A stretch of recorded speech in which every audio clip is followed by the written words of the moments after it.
Hello, today I'm going to demonstrate a data mining project named as providing a customer churn prediction model using random forest technique. Now, what is this customer churn prediction? Customer churn prediction is basically the study of the purchasing frequency of the customer from the market. As the competition grows in the market, the organizations are more concerned about the customers rather than their products. To win the competition, organizations always want to retain their profitable customers. In order to retain their profitable customers so that they can't leave their market, we need to predict the customer churn behavior. Data mining techniques are basically used in order to predict these kinds of behavior. Many algorithms have been used in order to predict these kinds of churning behavior of the customer. In this project, I am going to demonstrate a random forest technique. Now, what exactly is this random forest technique? Random forest is basically the collection of decision trees. In this technique, we have a set of decision trees that are grown, and each tree votes for the most popular class. Then the votes of each different trees are integrated and a class is predicted for each sample. Like in this, we have a number of decision trees. A sample instance is fed to the decision tree, and each decision tree will vote for the prediction of that sample instance. The prediction vote can either be a churn or a loyal. Then after that, all the votes from the different decision trees are integrated and predict one class label for each. This approach is designed to increase the accuracy of the decision tree. More trees are produced to go for the class prediction. This technique is basically the ensemble classifier. That means which is a combination of various decision trees. And the final result is the mean of individual decision tree results. Now, what is the flow of the project? Firstly is the collection of data set. We have a various repository from which we can collect the data set. Like we have a most common repository, that is a UCL repository. From these kinds of repository, we will collect our data. And that data will be in the form of raw data. We need to pre-process or filter out that data in order to make it into the formatted or filtered format. After that, the filtered data is used for the classification. In this, we have used the random forest technique for the classification purpose. This random forest technique will classify our data into two parts. One is the customer label churn and other is the customer's label line. After that, we will analyze our various performance parameters. Now, what tools are used for the making of the project? We have used the Java JDK, the NetBeans, and Vega as an external library. Now, I'm going to demonstrate you the working of the project. This project is made in Java in NetBeans. Now, in order to run that project, what we need to do is we need to just right click on the main file and we need to run that file.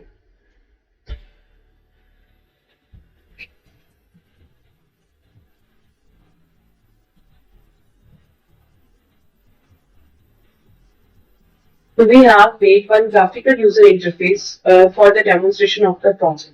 What we need to do is firstly we need to browse the dataset. We will browse the dataset.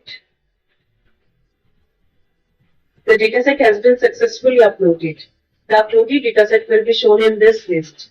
Whenever you will click on this link, the dataset name from this link, this will show the content of the dataset. Now you will see that this is a raw data. You will see some question marks are there in this data. These are basically the missing values. We need to filter out these kinds of values in our pre-processing or filtration step. Now we need to click on the next button. Now this window will show the filtration step, or we can say that the pre-processing or the filtration step. Like I have shown you in the previous window, we have some missing values there in the dataset. We need to replace those missing values.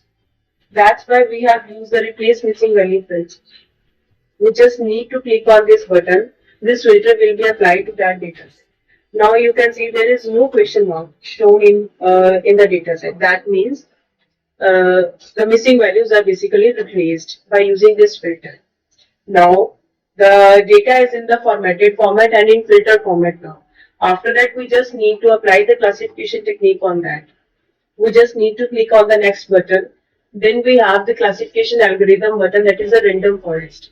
We need to just click on this button in order to apply the classification. Classification is basically applied on the basis of class label. We just need to specify the class label. Like in this data set, we have the class label churn and while, and that class label is always at the end of the data set. It is always at the last attribute is basically the class label. Now the results shows that there are 17,075 instances there in the whole dataset. From these instances, 15,117 instances are classified as correctly. Classified as correctly means the instances to whom I have made those instances as while. The algorithm also predicted those instances as while. And the instances I have marked as churn, the algorithm also marked as churn.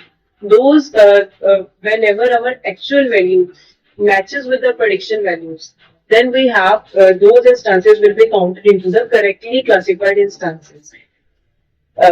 15,117 instances out of 17,075 instances are classified as correctly.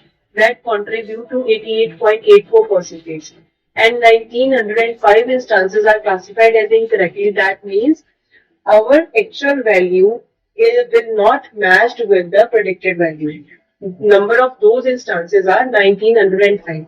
That will contribute to 11.15% accuracy.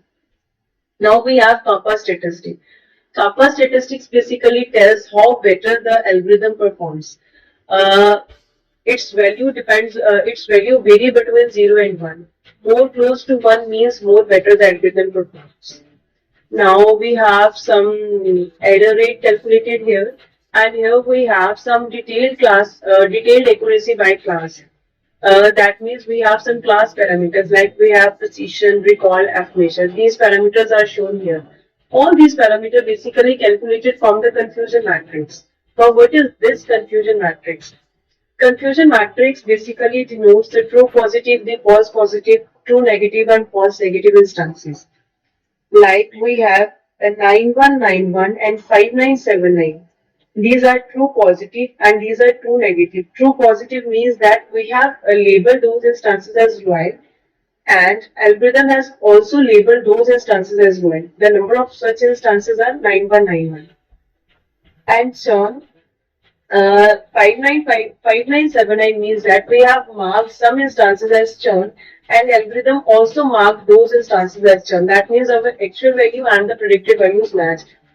Always we have the sum of diagonal elements is equals to the correctly classified instances. And the sum of non-diagonal elements is equals to the incorrectly instances. After that, after this classification results, we just need to predict. We have basically stored our classification model as a training model. Now we need to predict the unlabeled data. For that, we have made one testing interface. In this interface, we just need to browse one testing dataset. What's the difference between the training and the testing dataset? Training dataset is basically the labeled dataset in which we will specify that this instance is basically churn, this instance is while, this instance is while.